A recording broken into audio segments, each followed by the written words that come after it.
Pemkab Badung melalui Dinas Koperasi UKM dan Perdagangan Kabupaten Badung bekerja sama dengan Perum Bulog Provinsi Bali menggelar operasi pasar beras murah di Banjar Desa Petangkelod, Kecamatan Petang, Kabupaten Badung.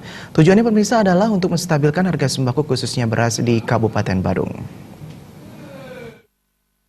Kepala Dinas Koperasi UKM dan Perdagangan Kabupaten Badung, Ketut Karpiana mengatakan, operasi pasar murah khususnya beras yang digelar Pemkab Badung merupakan upaya menstabilkan harga sembako, khususnya beras yang harganya saat ini meroket. Kenaikan harga beras ini tidak hanya terjadi di Kabupaten Badung, tetapi secara nasional. Harga-harga beras premium maupun harga beras medium cukup tinggi. Kondisi ini mendorong Pemkab Badung menggelar operasi pasar khususnya beras di Kecamatan Petang. Beras dijual di bawah harga eceran tertinggi HET dengan harga Rp9.350. HET sekarang ini berada pada angka Rp9.450. Ketut Karpiana menambahkan operasi pasar ini juga bertujuan mengendalikan inflasi. Kenaikan harga beras ini disebabkan kondisi alam, yakni musim hujan.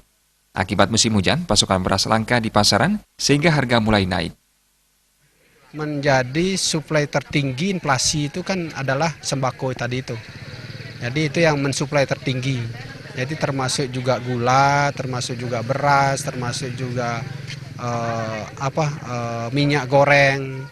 Nah, inilah bagaimana kita menstabilkan harga ini sehingga inflasi kita di Badung bisa tertekan. Nah, harapan kami ke depan, jadi bagaimana pertama itu kan tadi adalah stabilitas harga. Kan stabilitas harga tentunya adalah bagaimana kita berkoordinasi dengan stakeholder yang terkait, ya, termasuk pertanian, ya, yang dalam hal ini adalah untuk bagaimana pasca panennya ini jadi bisa diamankan untuk produksi bisa diamankan, termasuk juga cabai, termasuk juga bawang dan sebagai kebutuhan pokok itu selalu kita koordinasikan sehingga apa yang menjadi kebutuhan masyarakat itu jadi bisa terpenuhi dan harga bisa distabilkan. Termasuk juga dengan Bulog terus kita koordinasi. Bulog dengan distributor juga kita koordinasikan sehingga tidak ada nantinya itu ada istilahnya penimbunan. Jadi karena penimbunan itu adalah sanksinya sangat berat. Jadi stok beras di Badung ini cukup aman. Cuman harganya memang ya ada kenaikan. Ketut Karpiana menjelaskan dalam operasi pasar beras murah ini, pembeli hanya diizinkan membeli beras maksimal 5-10 kg karena pasar murah yang dilaksanakan Pemkab Badung ini menyasar masyarakat bawah.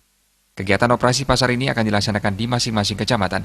Dengan rincian 25 Januari operasi pasar digelar di Pasar Mambal, Kecamatan Abian Semal, 26 Januari di Pasar Bualu, Kecamatan Kuta Selatan, 27 Januari di Gor Binaraga, Banjarleba, Desa Dalung, Kecamatan Kuta Utara, 29 Januari di Kantor Lurah Kuta, Kecamatan Kuta, dan 30 Januari di Pasar Mengwi, Kecamatan Mengwi. Dalam operasi pasar ini, Pemkab Badung menyiapkan 1 ton beras di setiap kecamatan. Saputra Bali.